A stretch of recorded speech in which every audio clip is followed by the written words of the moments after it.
केंद्रीय विद्यालय संगठन ने अपने स्कूलों में एडमिशन के लिए कुछ कैटेगरी बनाई है, जिनको एडमिशन के समय केंद्रीय विद्यालय संगठन पहली वरीयता देता है।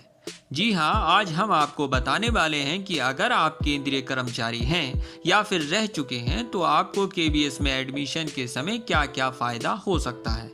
वीडियो को आखिर तक ज़रूर देखें। हम कोशिश करते हैं कम से कम समय में ज़्यादा से ज़्यादा आपको बताएं, इसलिए छोटी वीडियो बनाते हैं। बहुत सारे चैनल एक बात को बहुत लंबा खींचते हैं और बहुत लंबी वीडियो बनाते हैं। तो दोस्तों, बिगिन हेल्प चैनल आपका स्वागत करता है। अगर आप हमारे चैनल पर पहली बार आए हैं तो प्लीज़ हमारे चैनल को सब्सक्राइब ज़रूर कर लें, क्योंकि हमारे चैनल को आपके प्यार और सहयोग की बहुत ज़रूरत है। बेल आइकन को क्लिक करें, नोटिफिकेशन को ऑल करें ताकि आप हमारी सभी वीडियो आसानी से देख सकें। चलिए सबसे पहले जान लेते हैं कि आखिर पहली वरीयता किन लोगों को मिलती है और कौन कौन से माता पिता इस कैटेगरी के अंतर्गत अपने बच्चों का दाखिला करा सकते हैं, या फिर अप्लाई करने के बाद किसको पहली वरीयता दी जाएगी। केंद्रीय विद्यालय संगठन दाखिले के लिए सबसे पहली वरीयता केंद्र सरकार के अंतर्गत नौकरी करने वाले कर्मचारियों के बच्चों को देता है, जैसे CISF, BSF, NSG, SPG, CRPF etcetera. जो भी कर्मचारी होंगे उनके बच्चों को दाखिले में सबसे पहली वरीयता दी जाती है।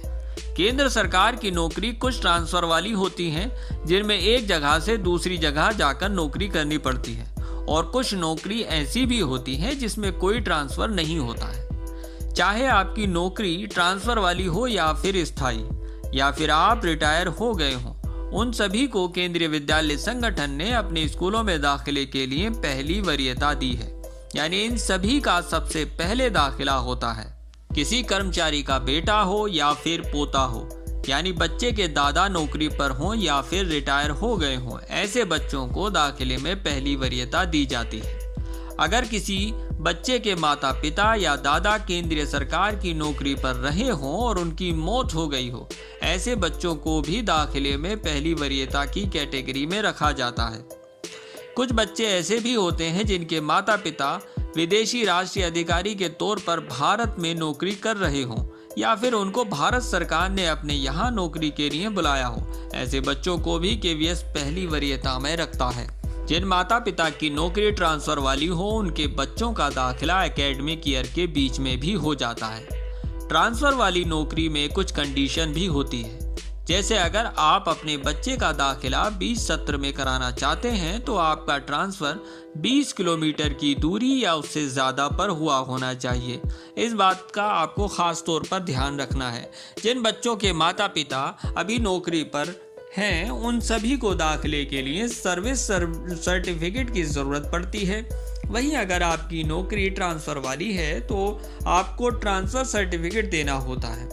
अगर आपके माता पिता या फिर दादा रिटायर हो गए हों तो उनको रिटायरमेंट सर्टिफिकेट या फिर सर्विस सर्टिफिकेट की ज़रूरत पड़ेगी, तो ये बता सके कि वो इस नौकरी पर रहे हों।